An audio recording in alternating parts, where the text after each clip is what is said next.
an engine light on your vehicle, and these are the codes that you are receiving. Oh boy, what a bummer. But listen, it's a lot easier to replace those codes, to repair them, than to actually purchase another vehicle, especially a truck. With the prices of vehicle nowadays, I'm going to walk you through it step by step and show you how to eliminate these codes and how to identify which items that you need to replace to help you save money. Because again, that's what this channel is all about, you saving money. If you're not a subscriber, what are you waiting on? Just go ahead and subscribe. Let's begin. Turn on your ignition switch. We're going to go to OBD2. We're going to press OK. See what we have. And it's recognizing the system. Press OK. Then we're going to read our codes. See what we have. We're going to press OK. Circuit Bank 1. Let's see if we have anything else. We're going to press OK. Hit the arrow button. We have a F-150 code, pretty much similar to the same. Move forward. Well, by looking at this, we know we have some bad oxygen sensors. Sound like we have bad upstream and downstream. Now, depending on the vehicle that you are working on, you may find it easier to remove a tire. Now, I am working on a 99 F-150, so I'm going to remove the right front tire. It is helpful for me, but may not be necessary for you. Need a 3/4 socket. Make sure you have chuck blocks on your rear wheels and rest your vehicle on jack stands. Do not rely on a jack.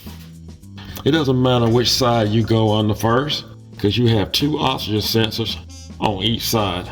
Here is Bank 1 upstream oxygen sensor on the right side.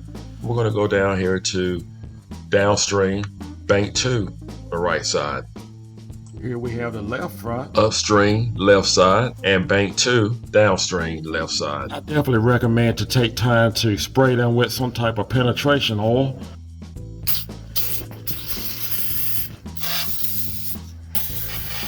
And there are different sizes of oxygen sensor tube that you can use. I'm using a 7/8 22 millimeter. Even with this tube, sometimes you still have to get creative as to how you can break loose the oxygen sensor. On this particular vehicle, Bank 1 on the right side is the most difficult one to get to. On some vehicles, you have quite a few components around the oxygen sensor. I'm going to remove this cover here, so hopefully I can use both hands.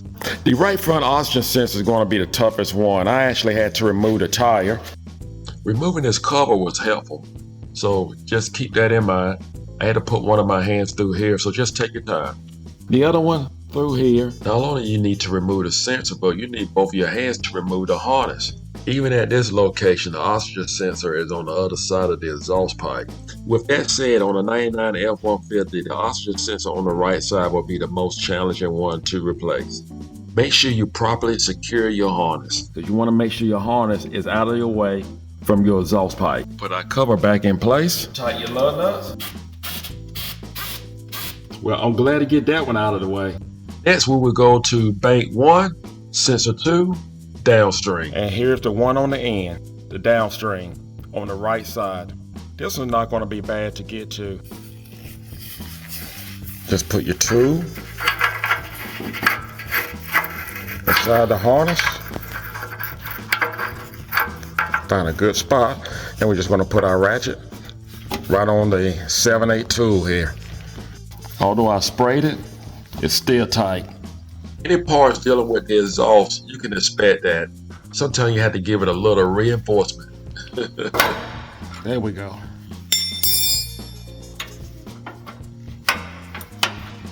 Once you break it loose,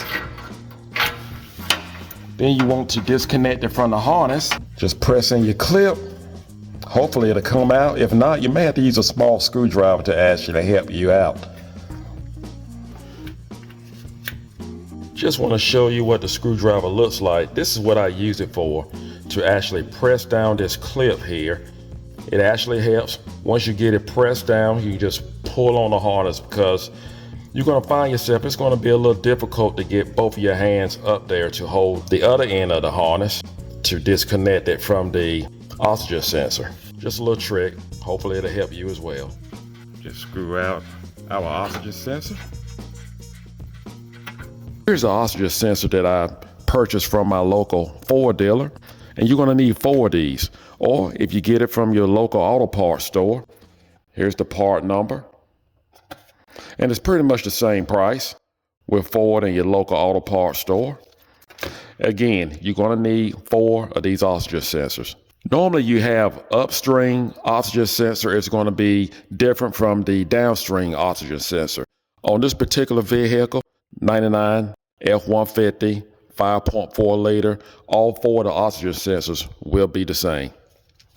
Screw in your new oxygen sensor. And it's going to come with a little anti-seize on it.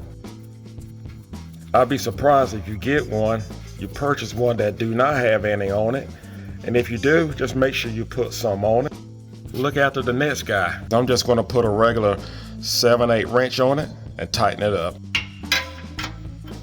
There are other items that can give you these codes. A vacuum leak or a clog injector. Yes, you do. Connect your harness. That takes care of the downstream right rear oxygen sensor. Now we're on the upstream left side, which is not too bad.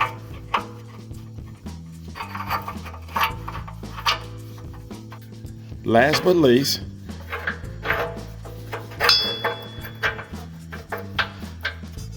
I like doing the downstream. You have more room on the downstream. Guys, sometimes it don't pay to have large hands. My screwdriver's still on the harness. All right, let's pull this on out.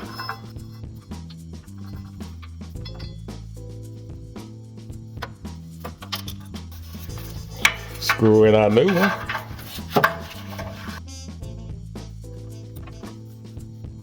Just tighten down our sensor. Now we just connect our new sensor.